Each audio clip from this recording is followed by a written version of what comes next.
John Calvin on Psalm 17, verse 15. As for me, I will behold thy face in righteousness. I shall be satisfied when I awake with thy likeness. When I awake, I will be satisfied with seeing your likeness. This satisfaction of which David speaks will not in all respects be perfect before the last coming of Christ, but as the saints, when God causes some rays of the knowledge of his love to enter into their hearts, find great enjoyment in the light thus communicated, David justly calls this peace or joy of the Holy Spirit satisfaction.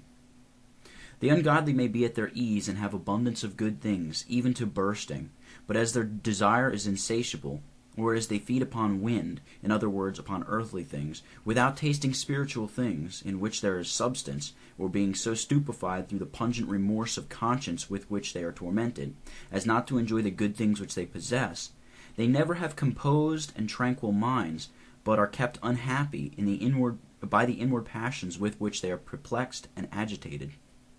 It is therefore the grace of God alone which can give us contentment and prevent us from being distracted by irregular desires.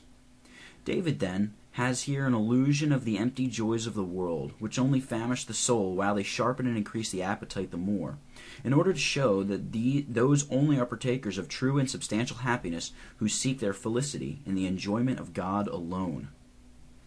In awaking by your face. Here we can view the word awake as meaning to obtain respite from sorrow. The saints do not sustain and repel all the assaults which are made upon them so courageously as not, by the reason of their weakness of their flesh, to feel languid and feeble for a time, or to be terrified as if they were enveloped in darkness. David compares this perturbation of mind to a sleep. But when the favor of God shall again have arisen and shone brightly upon him, he declares that then he will recover spiritual strength and enjoy tranquility of mind. It is true, indeed, as Paul declares, that so long as we continue in this state of earthly pilgrimage, we walk by faith, not by sight.